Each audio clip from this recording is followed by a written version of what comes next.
धर्म की जय हो। दोस्तों, शुरू से ही हमारे गांव में धार्मिक माहौल रहा है, जहां कई धार्मिक कार्य होते रहे हैं, जिनमें हर वर्ष भागवत कथा भी शामिल थी, जिसे कराना सबसे बड़ी धर्म की बात मानी जाती थी।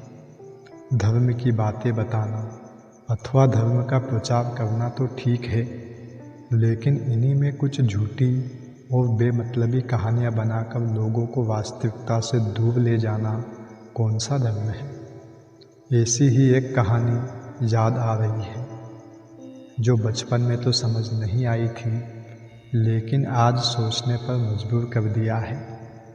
कहानी ये है कि एक दंपत्ति ठंड के मौसम में अपने दूध मुँहे बच्चे को लेकर कहीं जा रहे थे। रास्ते में कहीं यज्ञ हुआ था। अभी यज्ञ की अग्नि शांत नहीं हुई थी। ठंड से बचने के लिए पति पत्नी वहाँ बैठ गए। पति ने अपना सिर पत्नी की गोद में रख दिया। पत्नी पति का सिर दबाने लगी और छोटे बच्चे को गोद से नीचे उतार दिया। छोटा बच्चा धीरे धीरे चलता हुआ अग्निकुंड की ओर जाने लगा। पत्नी के मन में शंका उत्पन्न हुई कि यदि वह पति का सिर अपनी गोद से नीचे उतारती है तो पति की नींद खुल जाएगी और उसका पतिव्रत धर्म नष्ट हो जाएगा।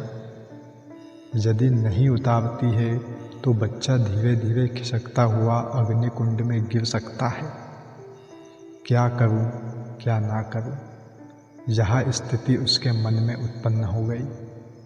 कथावाचक कहते हैं, मगर वह वे भारतीय नारी, उसके पतिव्रत धर्म का क्या कहना। उसने कहा कि बेटा जाए तो जाए, लेकिन मैं अपना धर्म नहीं छोड़ूंगी।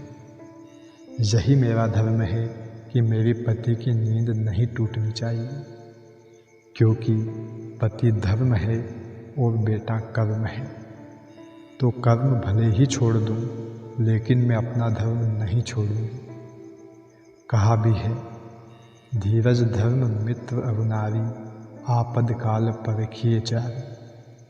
दोस्तों, तब से मैं ये सोच कर परेशान हूँ कि ऐसी कौन सी विपत्ति आ जाती यदि पति की नींद टूट भी जाती। मुझे तो यही बात समझ नहीं आई कि ऐसे उपदेश व उदाहरण देकर, उनकी गलत सलत व्याख्या करके समाज का क्या भला कर रहे हैं।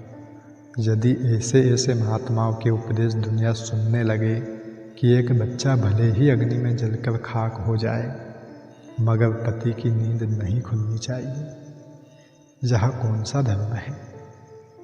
और अजीब बात यह है कि यह कथा सुनने के बाद कथा पांडाल में तालियां गूंज उठी। जहाँ पुरुष वर्ग अपने अहम में तालियां बजा रहे थे, वही महिलाएं भावुक होकर। यह कथा एक वर्ग के अहम को बढ़ावा दे रही थी और एक वर्ग पर इमोशनल अत्याचार कर रही थी। मैं सत्संग प्रवचन के खिलाफ नहीं हूँ, लेकिन जो वास्तविक ज्ञान है वो तो परोसा जाए। ऐसी कहानियों में क्यों उलझा रहे हो, जिनका धर्म अथवा ईश्वर से कोई संबंध नहीं है। यदि वास्तविकता से आप खुद अनजान है तो बंद करो ये दुकानें जो धर्म के नाम पर खोल रखी है।